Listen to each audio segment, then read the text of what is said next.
Y'all, I am back with another video. Okay, so in this video I wanted to share with you guys um just a little bit about like my job and things like that, like the pros and cons. um Obviously all of us have experienced good and bad customer service. um what I do is basically like a customer service agent, but I also, like, I'm a scheduler. Like, I schedule medical transport or whatever for people. Anyways, so um I get a lot of different types of calls, obviously. Some are very kind people, some are very demanding, aggressive people, some are very rude. And some just kind of like, you really, really have to have patience if you do customer service. It's not for everybody. And so when I talk to people, like, I try to, be calm, understanding, empathetic, compassionate, like listening to them, things like that. Some people, though, oh my goodness. Okay, let's do the pros first and then we'll get to the cons. So, in my experience, the pros for my job, I would say, are learning, like have growing your social skills. Like, I'm an introvert. I'm not very sociable, but because I work on the phones and, like, I don't have to see people face to face, it's easier for me to be more sociable, more of like myself without feeling so awkward. So social skills is one.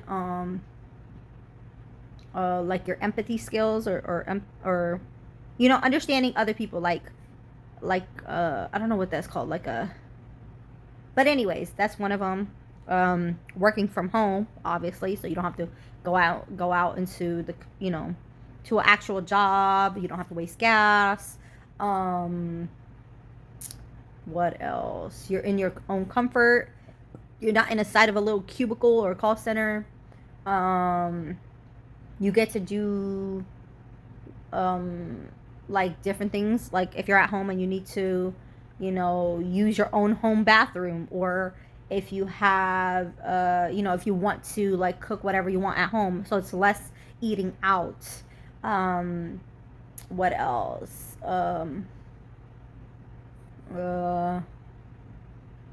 For my job, I don't have to be on camera, so you can come as you want, however you want to dress or look. So you could be in your PJs, you can be in your bonnet. Like, sometimes I do that. You're not exposed to sickness and germs from other people at a job place.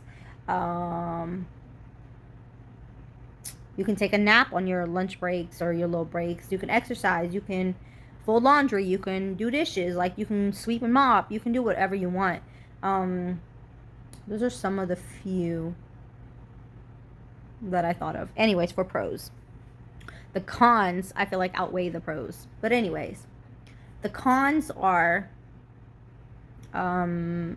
like internet problems, like system outages, not always having, like, the help you need at the time that somebody's on the phone asking you a question. We have a pretty good, like, support team, but sometimes, like, people get irritated because, like, it's a question you have to search for and they don't want to wait. And sometimes the team is, like, taking a while to get back to you because they're answering other people's questions. Another thing is very rude, aggressive customers, or members, I should say. Having to deal with third-party people as well. People feeling like they're entitled, or can make you, like, intimidate you over the phone, like, threaten you. The fact that you have to keep your composure, and it, like, really attacks your nervous system. If you're a person who's already overstimulated, already stressed out, going through depression or anything, and somebody just ruins your day, like, you're not supposed to allow people to affect your feelings or your mood, especially people you don't know, over a phone, because you don't know what they're going through as well. But sometimes you could tell the ones that are really trying to get over on you, really trying to take advantage of you. You know, but anyways, like, what was I saying? Like, there are very kind people I've experienced, but you also have to keep your composure and like kind of like stand your ground and like reiterate the policies and whatever's, you know, and people don't understand, or they're not trying to understand. They understand, but they don't want to hear it. I deal with a lot of adults that act like children purposely, not just because of their condition. Some of them do it because of their condition, and I don't know exactly, you know, what their conditions are exactly, but there's like a series of questions sometimes we ask, and we kind of can get an understanding, but not always. You don't know exactly what's wrong with them, what issues they may have. But anyways, some are just being jerks. Like, some are really, really mean, really, really stress you out. And at that point, like, you can't even take a mental break if you wanted to until your break, because of how stressful one call can be, you know, like one conversation with somebody that can affect your whole day. Like, another thing is people not being understanding of, like, when you tell them like, this is what I can do in my capacity, like, and then they automatically assume like they'll say, okay, well, let me talk to a supervisor. And, you know, like, I understand that, but it's like, I try to reiterate to them, like, this is the policy, period. No matter who you speak to, this is what they will tell you, because that is what we are told. And also, they changed the rules this year also, like, because people were making so many complaints or whatever on purpose, just because they wanted favoritism, or they wanted like exceptions or whatever, for policies they knew beforehand what the rules are. I feel like certain people should read their policies or understand it to the fullest capability before they make the decision on what kind of insurance plan they want to have, because once they have it and you read them their benefits and their policies and things, it's like, to them, it's something like they're purposely not trying to understand it. And it's really frustrating, because some of them say, oh, I've had it, you know, this you know, this long. And even before this new year with the new policy change, like, they're like, oh, I don't want to hear my benefits, I already know my policy. Some people will say that, and you're supposed to still read it to them, because things do change, and we tell them that. But some of them are like childish. They'll be like, blah blah blah, I don't want to hear it, and like act very, very childish. It stresses me out so bad, because it's not even like funny, but it is funny. Like, at the moment, it's like, why are you doing this? It's really irritating. Like, there's no need for all that. I'm just doing my job. And some of them will do like a whole 360 on you. They'll be so kind in the beginning, so understanding, and all of a sudden, it's like they want to complain about every single thing.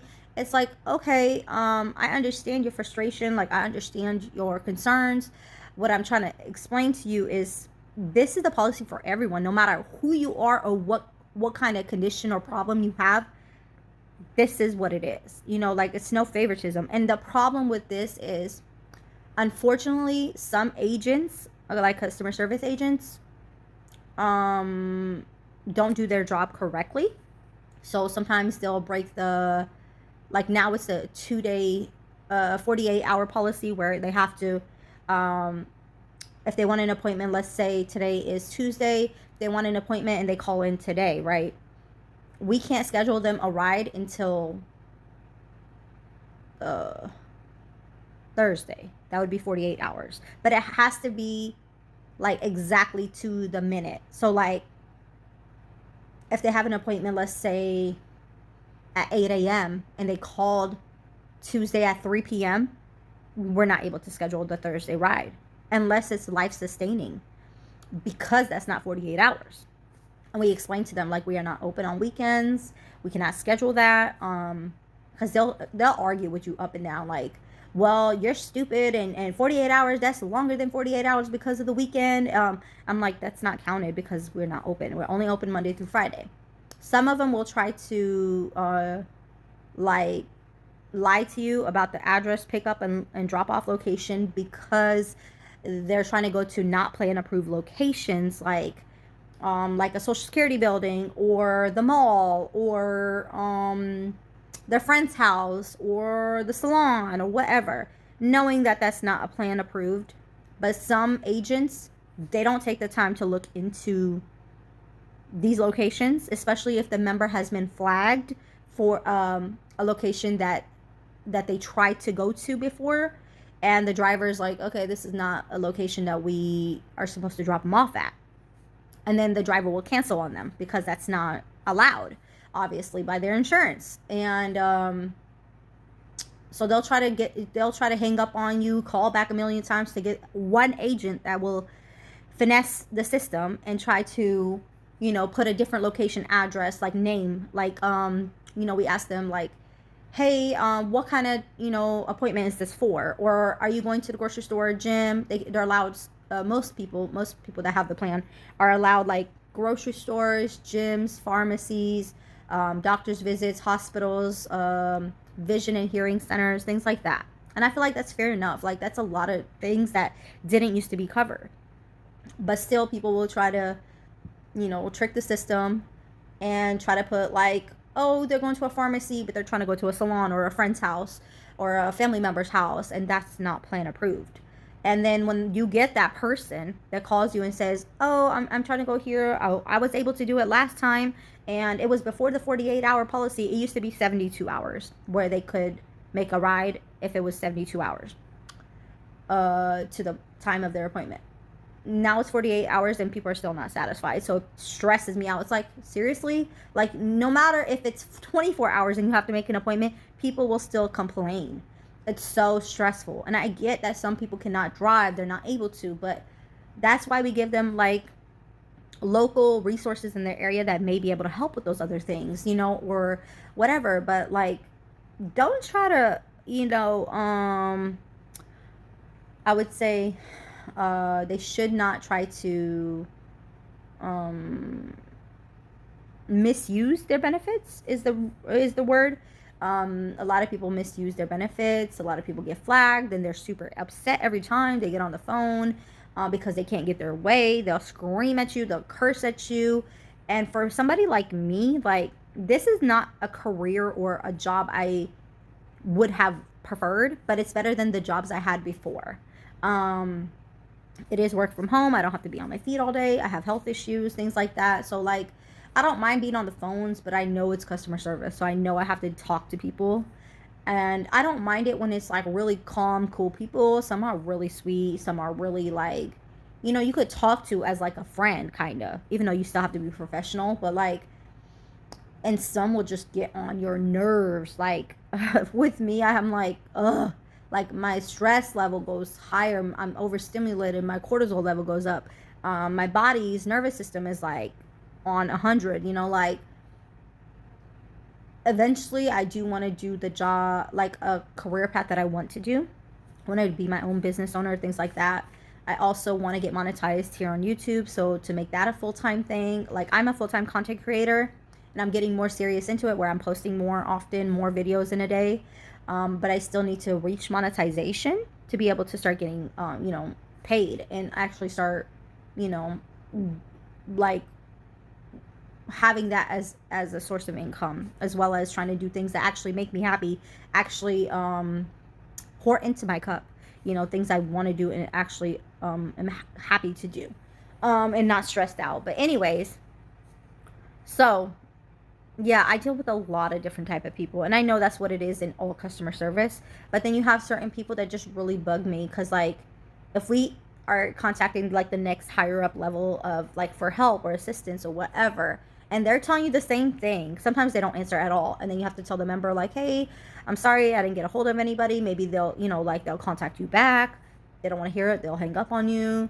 The policy we have to, like, to follow, people don't want to hear about it. Like, they don't care. What else? Like, some people, like, when we contact the higher up or whatever, sometimes they'll be like, they'll tell you the exact same thing you literally just told the member. And then you're like, but I already told them that, and they're not trying to hear it. And they're like, well, tell them again. And it's like, can you talk to them? And majority of them will say no. You know, like, I have to relay the message. And it's like, dang, like, I just told this person over and over and over, and they don't want to hear it. So, I mean, sometimes I feel like they kind of throw us to the wolves. Like, you know, in a sense, like, we're out on our own and we're having to deal. I know it's customer facing. I know it's like all that. It's not an issue. Like, it's an issue, but it's not an issue. And it's a lot, like, day in and day out. I don't be wanting to go to work majority of the time, honestly, especially because I work 10-hour shifts. And it's like, I know it's a very easy, simple job, but there's so much to it. It's not just sitting there on a phone. Like, there's so many steps you have to do before you even get to the phone call part. And even when you get a call, there's certain things you have to follow. And I know that's for every job, but like, let's say a customer is like venting or ranting about an experience they had or whatever. You have to kind of like, what they call it, like, ask more questions about it, like open-ended questions, I think it's called. I forget how they explained it, but anyways, and then you have to ask them, do you want to file a grievance? And if they say yes, they have to stay on the phone with you while you fill out the grievance. And some people take a lot longer to fill it out. Some people just want to call and talk and like talk your ear off. And it's like, okay, I understand you know, you would like something done about this issue that you had, that you experienced, but I do need you to, like, you know, stay on the phone while I fill out this paperwork. And it's several paperworks. And even then, if they do, like, when they finally get to that person, which could take a couple weeks, could take like 72 hours depending on the severity of it. When they finally contact that person, the member, it's like, they're like, oh, why did you fill one out? Or they're kind of like confused about it, like, but you told me to fill this out. So it's like, okay. Or some people, like some agents will tell them, oh, we filled this out. And then when that member calls you, they're like, oh, well, it should be in the system. You're not doing your job because they should have filled it out. And even when you explain to them, like, I don't see it, I mean, I'd be happy to fill one out for you, they get irritated with you and dismiss you. Also, like, you have people who ask like very invasive questions because they're trying to get you in trouble, because they are not getting their way. Like, if you tell them, hey, I'm not able to book that for you, that ride for you, because it's not 48 hours or because it's not life sustaining, even though to them it could be, but in the policy handbook, it's not considered life sustaining. And most people try to just over explain what's going on with them, to make you feel bad for them so they can get their way. Because that's what's happened in the past with other agents. Like, oh, you know, this is going on with me, blah, blah, blah. And the agent will be like, okay, I'll book you a ride. And it's before 48 hours and it's not life sustaining. That driver will cancel on that member because it's not they did not follow the policy. And then the member is upset because the driver canceled on them. And it's like, but you're trying to ask people to break the rules for you specifically. And then you get your ride canceled out on you. Or sometimes members will say, I was outside, or I was waiting for the driver and they didn't come. And it's like, some of them you could believe, you know, sometimes that happens because, you know, they're just regular drivers. But majority of the time, you know what, that they're lying. Because when the drivers get there to pick up the members, and the members sometimes will not be there. Sometimes they'll be taking their time to come down. Sometimes they won't be at that location, and they expect you to pick them up at wherever they plan to be after they have said, oh yeah, I'll be at home, pick me up at this address, and they'll be at a whole nother address. And it's like, that doesn't work. You cannot do that. So, but they don't care. It's like they think this is like a chauffeur for them. That's not what these rides are for. That's what I mean by misusing the benefits in the system. Because it's like, who do you think you are? You're very demanding. You think you're going to get your way. If you bitch and moan and curse and this and that, you're going to get your way. You're not going to get your way. I'm sorry to tell you, but it's not happening. If you get me as a representative, I'm going to tell you the same thing I tell everybody. It don't matter who you are. Even if you're very, very kind to me, I'm sorry. That's the policy. And they'll hang up on you. Or they'll curse you out. They'll hang up. They'll call another representative. And it's like, okay, that representative might do it, but when they go back and listen to that representative's calls with you, they will get in trouble. So I'm going to do my job. I'm going to continue doing my job the way that they told me to do it. But that's where the frustration comes in. And also, yeah, like members will really tick you off, like really try to push your buttons. They'll try to make fun of you, they'll talk crap to you, they'll um what you call it? What you call it? I don't know. It's a lot of negatives, I guess. What it is what I'm trying to say. But anyways, yeah, this is like obviously a temporary job. It's a easy job to have, but there is a lot of steps. So like, if you have to file a grievance, if you have to file like, and then also I was going to say, I've had members who purposely will be racist. First of all, they'll be racist, purposely will not get into a driver's car if they're from another race that they don't like, if they can't speak English to you, if they're not taking them to an extra location that is not what they're supposed to be doing anyways, like, oh, stop by at this gas station or get me some food from here or coffee from here. Like, no, this is not how it is. Like, this is not a chauffeur. This is not, if you want that type of service, pay for your own ride, because that's not going to happen with your benefits. You're just going to lose your benefits.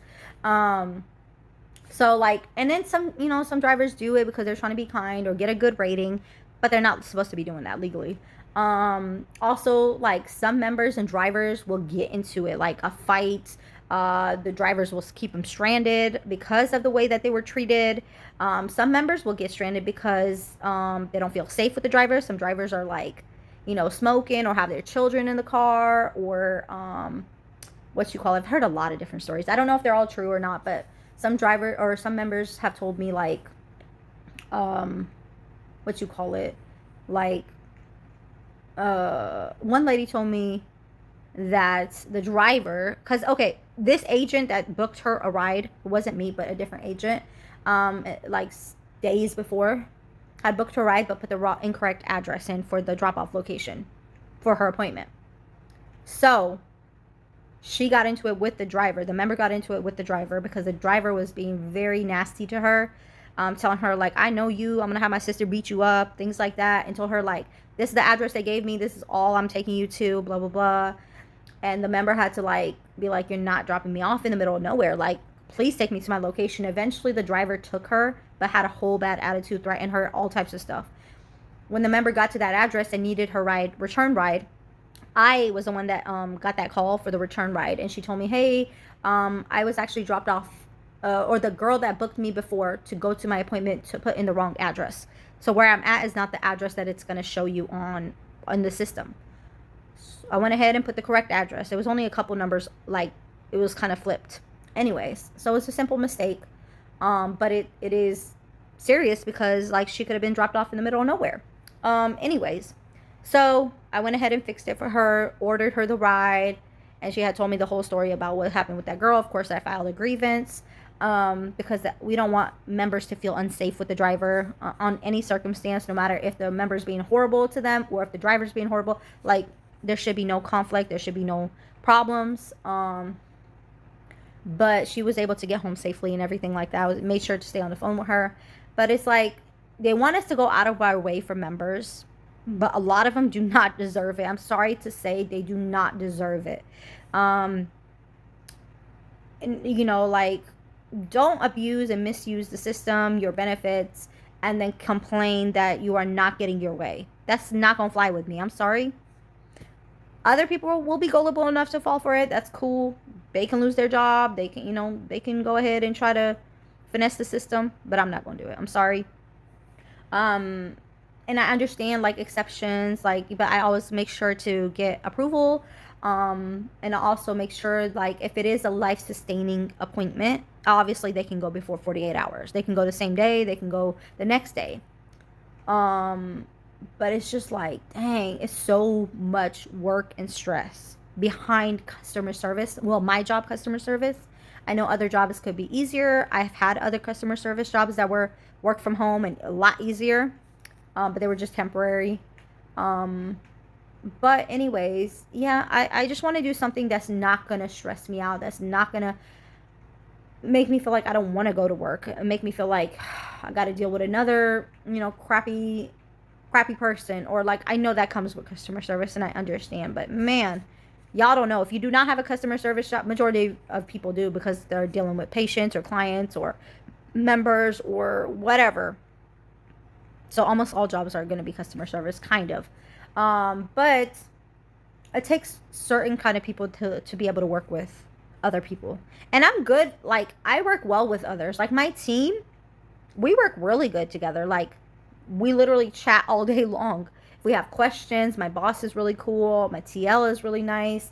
Um and they, they people ask questions in there and they're able to majority of the time get, responses back right away.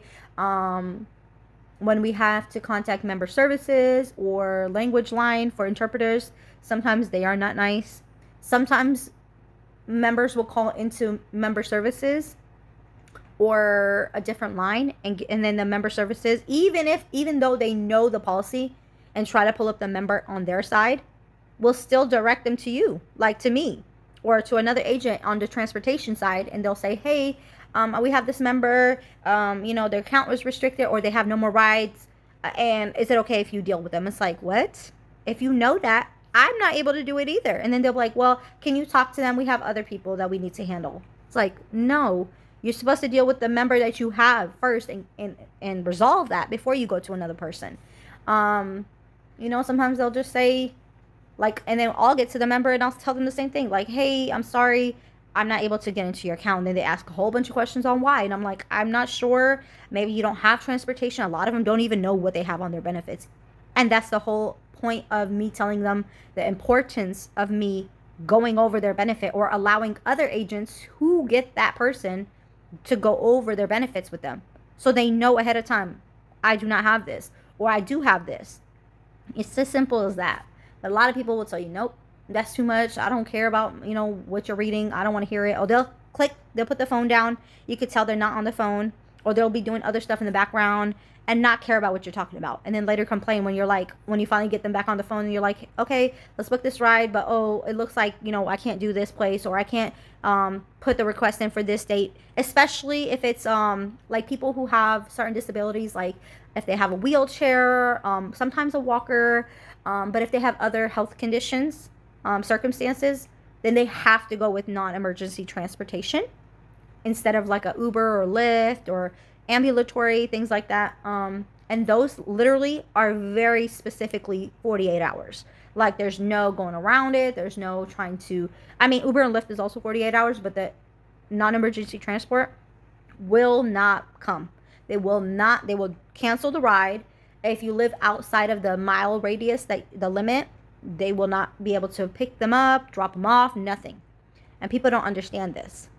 So, like, they understand, but they don't care to hear you say this. And then they'll complain to you when it's outside of your control. Like, I only can book these rides. This is what the policy is. This is what the plan is. I can't do nothing beyond that. Like, no, a supervisor will not be able to do that. No, the higher up tier people will not be able to do that. They've gotten and we're not even supposed to do too many transfers anyways, because then that's showing people like, hey, if you don't get your way with us, then we can transfer you to somebody else and then you'll get your way. No, that's not how it works. So they implemented like new policies and procedures that we have to follow. If they want to speak to a supervisor, like, oh, we got to fill out a whole form, and then have them call them back. Some people will literally like forward you to their voicemail.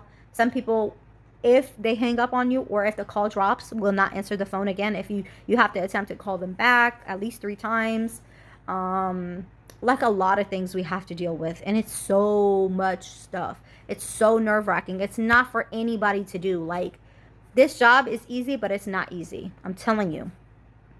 And it's a whole process to even get hired. Like, I get that's like some jobs, but other jobs I've had were not as lengthy of a process, as not nerve-wracking. Like the training was cool and more easier. I feel like when I'm working though, since I've been working in production, taking calls and stuff, I haven't been able to be as like easygoing or calm or what you call it, like I haven't had as much time to make my food like I was doing in training. Like, okay, they would be going over videos and PowerPoints and training stuff, and it was like over and over and over repetitive for a couple weeks.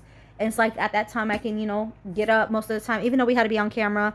Like, we were able to get up, move around, go, well, you weren't supposed to really get up and get around, but like You know, when we didn't have to be on camera, we can get up, move around, eat food, you know, make your food as long as you want, you know, chill. I still watch videos when I don't have calls. Sometimes you have calls that are back to back to back to back. You don't even get a break.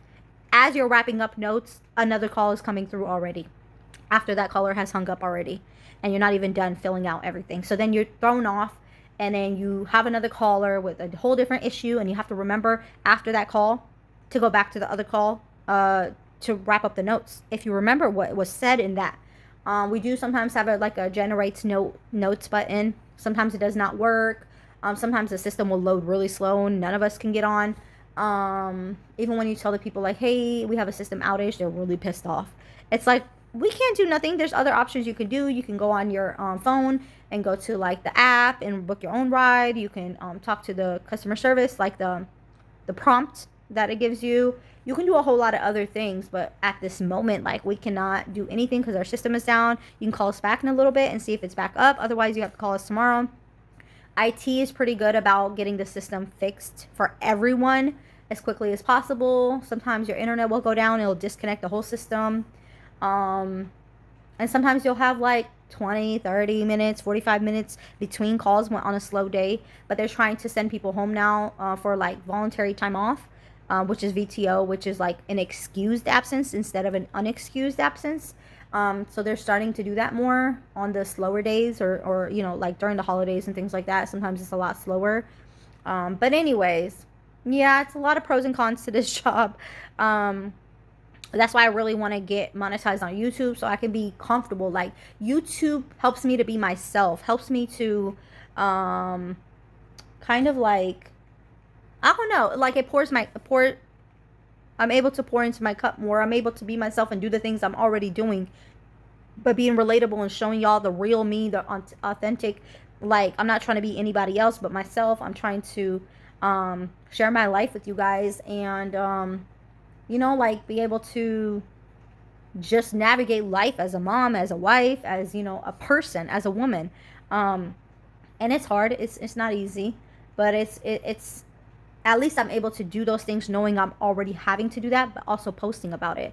And I feel like with posting on YouTube and being a content creator, I feel like that's better for me, for my nervous system, for my health, for my stress level, instead of just dealing with all types of people and their stress level and their, like, some people will rub you the wrong way and like their energy is horrible and you could feel that through the phone. Like, you are just cannot deal with it. Like, you know, some people will make other agents cry, or, you know, just depending on how you receive what they say. Some people cannot let it bother them, and that's cool for them. Some people it really affects them.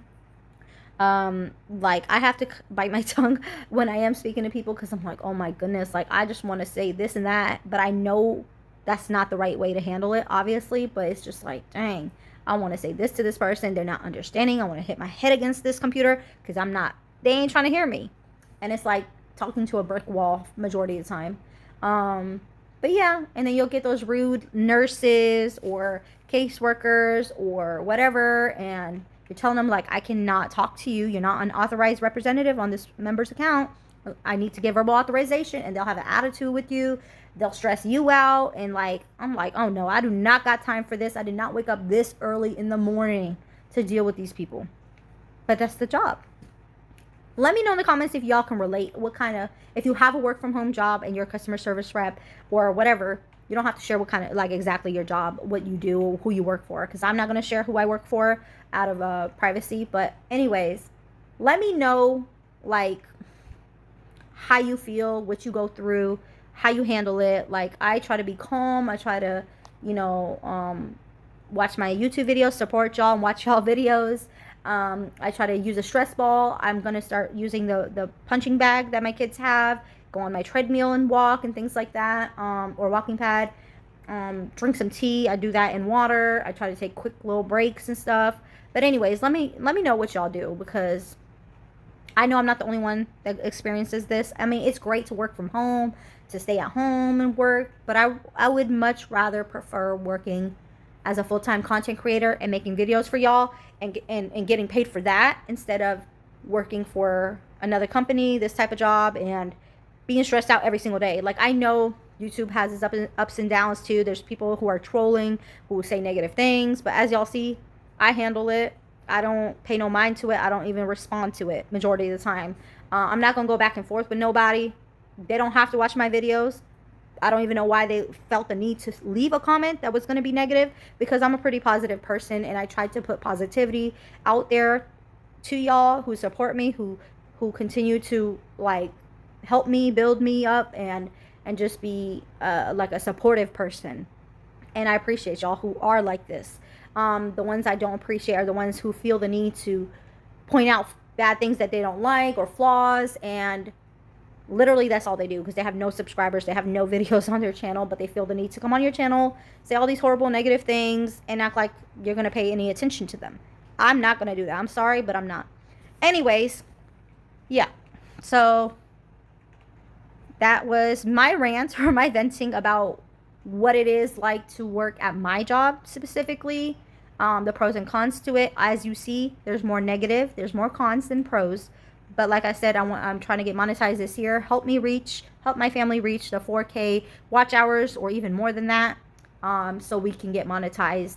So, you know, that can help me. I also want to do food catering on the side, but I'm not going to do that yet because I have to invest into myself in that part and put money into that, and I don't have that right now to do that. So I have to wait for that. And there's some other stuff I kind of want to do, or like, you know, learn about myself, learn what I like, try to do new hobbies and self-care and things like that. But because my job kind of consumes my time and my stress and my health, it's just, I don't even have time for the other stuff, you know. But anyways, thank you guys for watching. I'm sorry this is such a long video.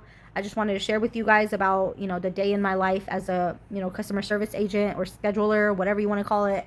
And yeah, and just share a little bit more about myself with you guys. I'm trying to be more open with you guys and trying to get, help you guys get to know me a little bit better. If you do have questions, you know, always feel free to, you know, you could ask me some questions in the comments, and I can do a separate video about, like, you know, getting to know me, who I am, you know, what I've been through. I've shared a little bit about what I've been through in the past. If you haven't seen those videos, go ahead and check them out.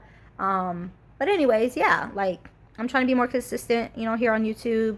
I have posted a lot of videos, you know, and so it's a little bit of everything. It's not like one specific type of content. I kind of do a lot of things. But anyways, thank you for watching. Thank you for supporting, and I appreciate y'all so much, and I'll see you guys in another video. Bye. Good night.